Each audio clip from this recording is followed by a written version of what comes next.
Welcome back. સમાચારોમાં આગળ વધીએ. રાજકોટમાં પોલીસ પેટ્રોલિંગના દાવા પોકળ સાબિત થયા છે, જેમાં દાણાપીઠ વિસ્તારની અંદર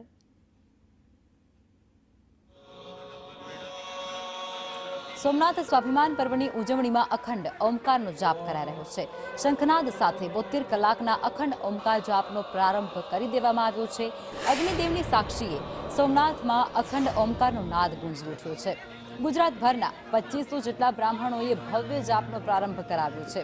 આજથી 11 જાન્યુઆરી સુધી સ્વાભિમાન પર્વની ઉજવણી કરાશે, જેમાં 11 જાન્યુઆરીએ પીએમ મોદી પણ સોમનાથ મંદિરના દર્શનાર્થે આવવાના છે અને ભવ્ય રોડ શો અને રેલી પણ યોજવાના છે.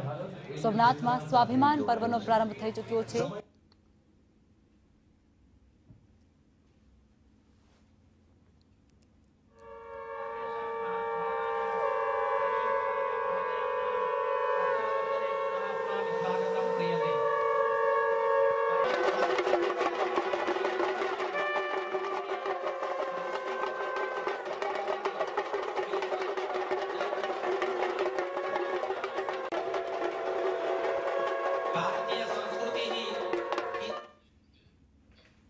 આજથી સોમનાથ સ્વાભિમાન પર્વની ઉજવણી કરવામાં આવી રહી છે. ગાંધીનગરમાં સીએમ દ્વારા ધોળેશ્વર મહાદેવના દર્શન કરવામાં આવ્યા.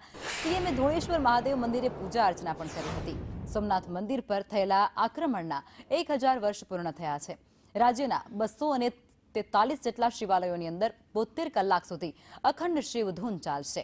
11 જાન્યુઆરી સુધી સોમનાથ સ્વાભિમાન પર્વની ઉજવણી કરાશે, જેમાં 1000 વર્ષ પૂર્વે સોમનાથ પર આક્રમણ થયું હતું તેવું સીએમ દ્વારા કહેવાયું.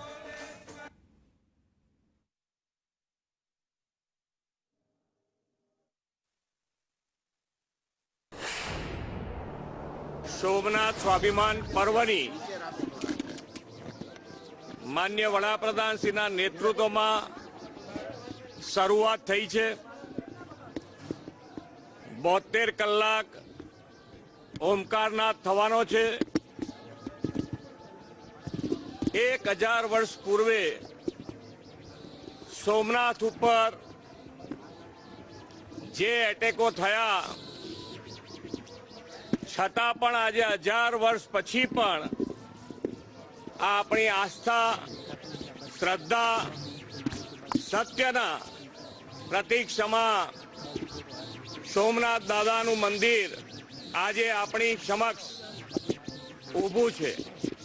તો આની ઉજવણી આપણે સૌ સાથે મળી અને કરીએ.